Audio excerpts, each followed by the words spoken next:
Part 1. Chapter 1. "I'll raise you 200, I said, taking a pair of black chips from my stack and tossing them onto the pile between Herschel and myself. The heavy clay discs each made a hollow plunk against the center of the cheap plastic folding table we'd set up in the abandoned hotel lobby. The first chip bounced and spun in place before toppling over the other. Herschel looked from his pile of chips to mine. Permanent scowl lines creased above the bridge of his nose and along the top of his forehead. He studied me, searching for answers in my unblinking eyes. "You lying to me, Jax?" he said. He set his cards face down, then leaned back and folded his arms. He chewed on something with his front teeth. Herschel always seemed to be chewing on something, but odds were it was only his own teeth. "Maybe," I said, offering a small shrug. "I've been known to lie before, when occasion demands, and I'll have you know, I've been getting pretty damn good at it." Herschel grunted.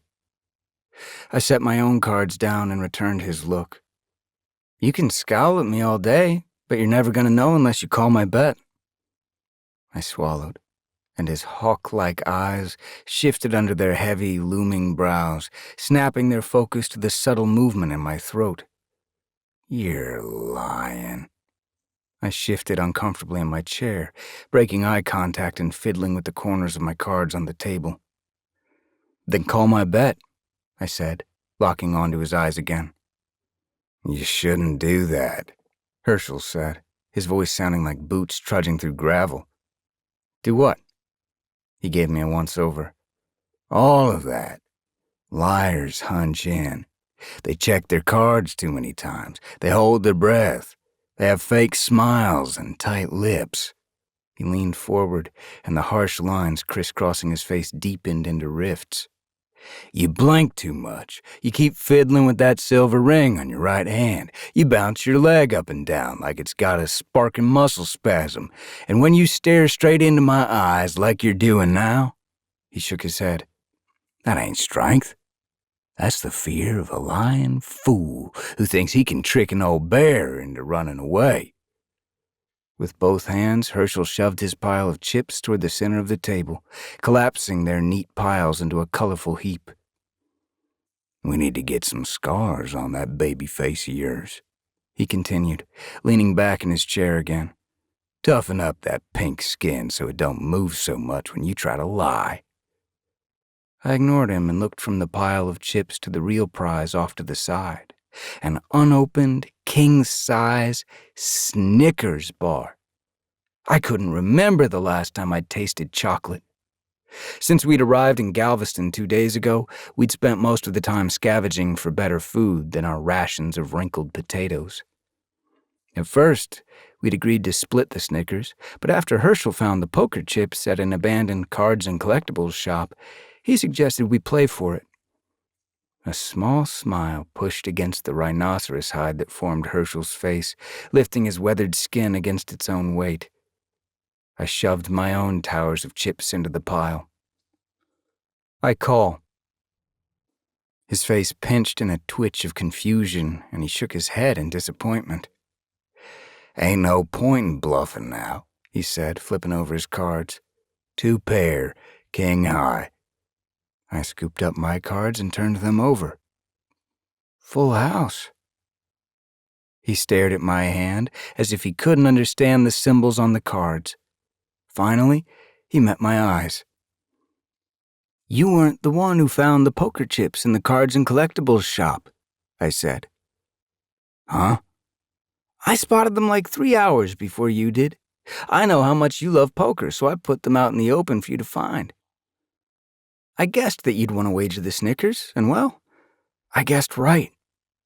His eyes darted back to my full house, as if he still couldn't believe it.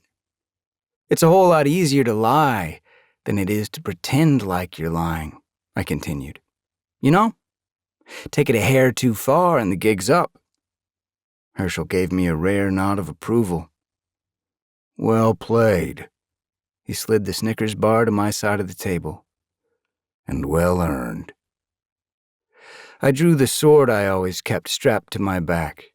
It was a model 1832 foot artillery sword from the United States Civil War, back when the United States was still a thing. Only 25 inches long, double-edged, solid brass hilt with a 4-inch crossguard.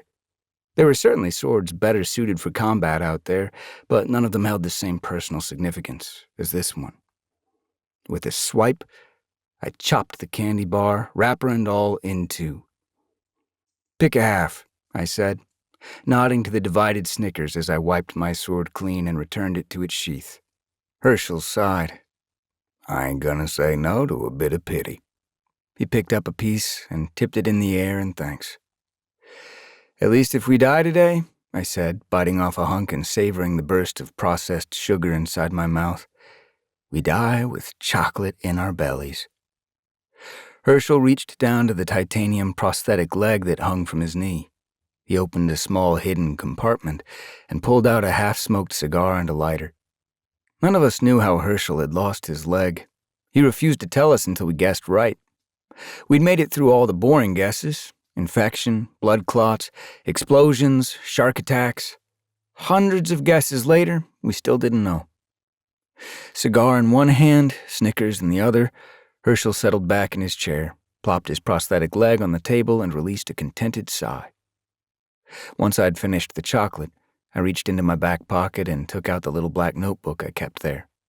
The words "bucket book" scrawled across the worn cover were almost illegible these days. I thumbed through the pages until I reached item number 97. I took the pencil crammed in the spine and scrawled a J next to the number. Herschel slapped the open book before I could finish my second initial. "What do you think you're doing?" he asked. "Bucket book item number 97, I said. "Take down a bear without using a bullet or blade." "Huh? What are you talking about? There ain't no bears here." "According to you, you're an old bear, and I took you down without bullet or blade." His eyes narrowed. "That's a sparking big stretch, even for you." It wasn't often that one of us tried to manipulate the semantics of a bucket book item. After all, the bucket book was sacred, a ledger of true excellence, a list of impossible feats that saluted both Herschel and me in notarized record. Each of us had added 100 or so bucket book items ranging anywhere from number 7, throwing another person a distance of over 9 feet, to number 31, breaking the sound barrier without vehicular power, to number 111, ripping a phone book in half, which wasn't fair because I'd never seen a phone book. Then, whenever one of us completed an item, we'd add our initials to the margin in the presence of the other. It was a close game, and I was behind by 3. "Human achievement," I said. "That's what this is all about, right? Beating the old bear at his own game has got to count for something." "But," I set the pencil down, "if you don't think that's much of an achievement..." Herschel studied the open book. "Fine. I'm still 2 points ahead." I finished my initials. For now. A shrill beeping sounded to my left. Herschel and I looked at one another. It was time. We abandoned the cards and the chips and huddled over the computer. The Fathom radar showed a massive swirl of approaching storm clouds. LUX was coming. "Let's get to the roof," I said, closing the computer's screen and scooping it into my arm. Everything was waiting for us just as we'd left it.